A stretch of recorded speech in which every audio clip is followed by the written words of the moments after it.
ভীষণই মজাদার এই কাঁচা আমের মিষ্টি রেসিপি। আসসালামু আলাইকুম everyone, welcome back to my channel. আজকে আমি শেয়ার করছি কাঁচা আমের ভীষণ মজাদার মিষ্টি রেসিপি। কাঁচা আম শেষ হয়ে যাওয়ার আগে আপনারাও একবার এভাবে তৈরি করে দেখতে পারেন। ভীষণই মজাদার এই মিষ্টি রেসিপিটা। আজকের এই রেসিপিটা তৈরি করার জন্য আমি এখানে নিয়েছি একটা কাঁচা আম। এখানে আমটা আমার বেশ বড় ছিল, যে কারণে আমি একটা ব্যবহার করেছি। আপনাদের আম যদি ছোট হয় তাহলে কিন্তু আপনারা 2টো বা 3টে দিয়েও করে নিতে পারেন। এখন আমি আমগুলোর খোসাটা খুব ভালোভাবে ছাড়িয়ে নিয়েছি। আমের খোসা ছাড়িয়ে নিয়ে আমি আমটা ছুরি দিয়ে 2 সাইড থেকে কেটে নিচ্ছি। আমি এখানে ছুরি দিয়ে কেটে নিয়েছি, আপনারা চাইলে কিন্তু আস্ত আমটাও গ্রেট করে নিতে পারেন। এখন আমি একটা গ্রেটার নিয়ে নিয়েছি। গ্রেটারের যে ছোট ছিদ্রটা আছে সেই ছিদ্রটা দিয়ে কিন্তু আমি আমটা গ্রেট করে নিচ্ছি।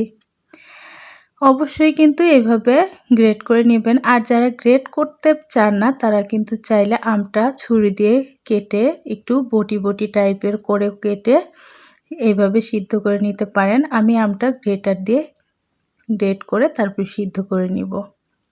এখানে আমটা আমি দেখতে পাচ্ছেন খুব ভালোভাবে গ্রেট করে নিয়েছি। আর গ্রেট করা আমটা এখন আমি চুলায় একটা কড়াই বসিয়ে দিয়েছি। সেই কড়াইয়ের মধ্যে দিয়ে দিচ্ছি। তারপরে দিয়ে দিচ্ছি সামান্য একটু লবণ। অবশ্যই কিন্তু আমটার মধ্যে লবণটা ব্যবহার করবেন। তারপরে দিয়ে দিলাম এখানে পানি। পানিটা দিয়ে আমি খুব ভালোভাবে এখন সিদ্ধ করে নিব। এই পর্যায়ে কিন্তু আমটা খুব ভালোভাবে সিদ্ধ করে নিতে হবে, আর এই জন্য একটু সময় নিতে হবে। চুলার আঁচটা মিডিয়াম টু লোতে রেখে আমটা খুব ভালোভাবে সিদ্ধ করে নিতে হবে। এখানে আমি খুব ভালোভাবে নাড়াচাড়া করে একটু গলিয়ে দেওয়ার চেষ্টা করছি। তো এইভাবে আমটা খুব ভালোভাবে সিদ্ধ করে নিয়েছি। আমটা আমার সিদ্ধ হয়ে গেছে। এখন আমি একটা ছাঁকনির মধ্যে দিয়ে বাটির মধ্যে ছেঁকে নিয়েছি। আপনারা কিন্তু চাইলে এই অংশটা ব্লেন্ডার করেও নিতে পারেন। ব্লেন্ডার করলে কিন্তু একদমই মিহি হয়ে যাবে। আমি ব্লেন্ডার করিনি। তারপরে আমি দিয়ে দিয়েছি কড়াইতে 2 কাপ দুধ। আমি এখানে গরুর দুধটা ব্যবহার করেছি, আপনারা চাইলে পাউডার মিল্কও ব্যবহার করতে পারেন। এখন খুব ভালোভাবে আমি দুধটা গরম করে নিয়েছি। দুধটা গরম হয়ে আসলে আমি দিয়ে দিচ্ছি 1 কাপ পরিমাণে এখানে চিনি। যারা মিষ্টিটা বেশি পছন্দ করেন বা মিষ্টিতে মিষ্টি না হলে ভালো লাগে না, তারা কিন্তু এখানে 1.5 থেকে 2 কাপও ব্যবহার করতে পারেন।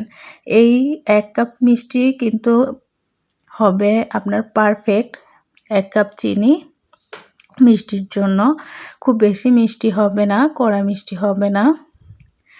এখন দিয়ে দিচ্ছি আমি এখানে সুজি। আমি এখানে 1 কাপ পরিমাণে সুজি ব্যবহার করেছি। ওপর থেকে অল্প অল্প করে সুজিটা দিয়ে দিতে হবে। খুব বেশি তাড়াহুড়ো করতে যাবেন না, তাহলে দলা পেকে যেতে পারে। ওপর থেকে অল্প অল্প করে সুজি দিতে হবে আর নিচে থেকে নাড়াচাড়া করে নিতে হবে। আমি এখানে সুজিটা দিয়ে খুব ভালোভাবে নাড়াচাড়া করে এখন জাল করে নিচ্ছি। কিছুটা সময় কিন্তু খুব ভালোভাবে জাল করে নিতে হবে। আর চুলার আঁচটা আমি মিডিয়াম টু লোতে রেখেছি এই পর্যায়ে। এখন দিয়ে দিচ্ছি সাদা এলাচের গুঁড়ো। আমি এখানে সাদা এলাচের গুঁড়ো দিয়েছি হাফ চা চামচের একটু অর্ধেকেরও একটু কম, মানে হাফ চা চামচের অর্ধেক চামচের একটু কম। এখন খুব ভালোভাবে এলাচ গুঁড়োটা মিশিয়ে নিচ্ছি। আর এই মিষ্টিতে অবশ্যই কিন্তু এলাচ গুঁড়োটা ব্যবহার করবেন। তারপরে আমি যে মিষ্টির জন্য তৈরি করে রেখেছিলাম কাঁচা আমের গ্রেভিটা, সেই কাঁচা আমের মিশ্রণটাও কিন্তু দিয়ে দিলাম। এখন কাঁচা আমের মিশ্রণটা দিয়ে আমি খুব ভালোভাবে আবারও মিশিয়ে নিচ্ছি সুজির সঙ্গে। খুব ভালোভাবে মেশানো হয়ে গেলে এখন দিয়ে দিচ্ছি ফুড কালার। কাঁচা আমের কালারটা নিয়ে আসার জন্য আমি এখানে ফুড কালার ব্যবহার করেছি 7 থেকে 8 ফোঁটা।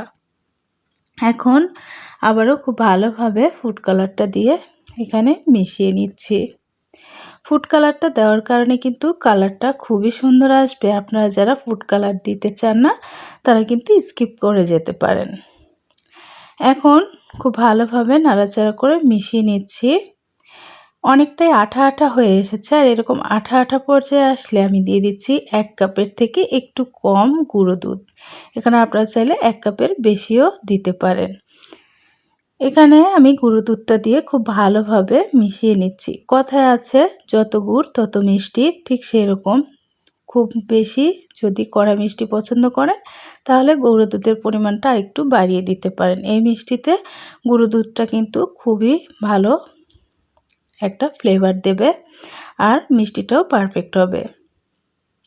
আমার খুব ভালোভাবে তৈরি করা হয়ে গেছে। এখন একটা প্লেট নিয়ে নিয়েছি। প্লেটটার মধ্যে আমি তেল দিয়ে একটু মাখিয়ে নিয়েছি। তারপরে আমের যে খামিরটা রেখেছিলাম সেটা কিন্তু নিয়ে নিচ্ছি। মিষ্টির জন্য তৈরি করা আমের পুরোটা খামিরই কিন্তু আমি প্লেটের মধ্যে নিয়ে নিচ্ছি। এখন আমি হাত দিয়ে খুব ভালোভাবে একটু মাখিয়ে নিচ্ছি। যেহেতু আমটার খামিরটা খুবই গরম, তো এইখানে কিন্তু একটু সময় নিয়ে করে নিতে হবে। আর এইভাবে মিষ্টির খামিরটা খুব ভালোভাবে হাত দিয়ে চেপে চেপে তৈরি করে নিতে হবে। এখানে আমি হাত দিয়ে খুব ভালোভাবে কিন্তু দেখতেই পাচ্ছেন মাখিয়ে নিয়েছি। তারপরে আমি কয়েকটা গোল টাইপের মিষ্টি করব, গোল চ্যাপটা করে। তো এই জন্য আমি 2 হাতের মুঠোয় করে গোল করে তারপর হালকা একটু চাপ দিয়ে এভাবে মিষ্টিটা তৈরি করে নিয়েছি। খুবই সহজভাবে আমি দু রকম করে শেয়ার করেছি মিষ্টির এই রেসিপি, দুটো ডিজাইনের। তো আমি এইভাবে সবগুলোই কিন্তু করে নিচ্ছি। এরপর যে আমার সবগুলো কিন্তু তৈরি করা হয়ে গেছে গোল করে, আর আমি এই কয়টাই করব গোল করে, তারপরে অন্যটা আমি অন্য শেপে করে নিব। তো দেখতে পাচ্ছেন এখানে কিন্তু গোলগুলো কতটা সুন্দর হয়েছে। এখন আমি অন্য শেপ দিয়ে নিব। এজন্য একটা ফয়েল পেপার নিয়ে নিয়েছি। ফয়েল পেপারের ওপর আমি আমের যে মিশ্রণটা আছে সেটা কিন্তু দিয়ে দিচ্ছি। এখন আমের মিশ্রণটা দিয়ে খুব ভালোভাবে ঘুরিয়ে ঘুরিয়ে একটু গোল টাইপের লম্বাটে শেপ করে নিতে হবে। তারপরে আমি ফয়েল পেপার দিয়ে এখানে মিষ্টির যে গ্রেভিটা আছে সেটা কিন্তু ভাঁজ করে নিতে হবে। খুব ভালোভাবে আমি দেখতে পাচ্ছেন গোল করে নিয়েছি। আর এভাবেই কিন্তু একটু সময় নিয়ে হাত দিয়ে দেখবেন যে চেপে চেপে যদি এভাবে করেন খুব সুন্দর একটা গোল শেপ চলে আসবে, লম্বা গোল শেপ।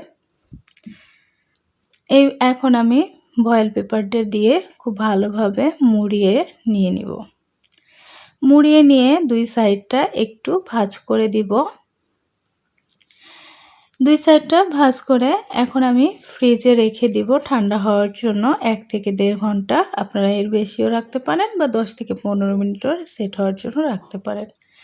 আমি অনেকটা সময় রেখেছিলাম, তারপরে আমি চলে আসলাম।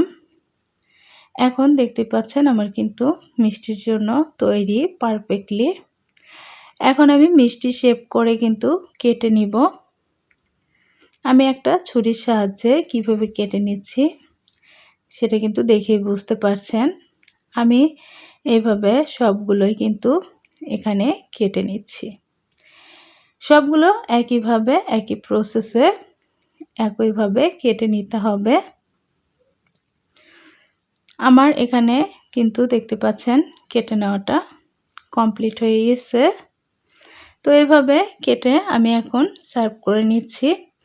আমি দেখুন দুটো মিষ্টি দেখাচ্ছি, 2 রকমেরটাই 2 শেপে যে করেছিলাম। একটার উপর আমি কিশমিশ দিয়েছি আর একটার উপরে আমি কাঠবাদাম দিয়েছি।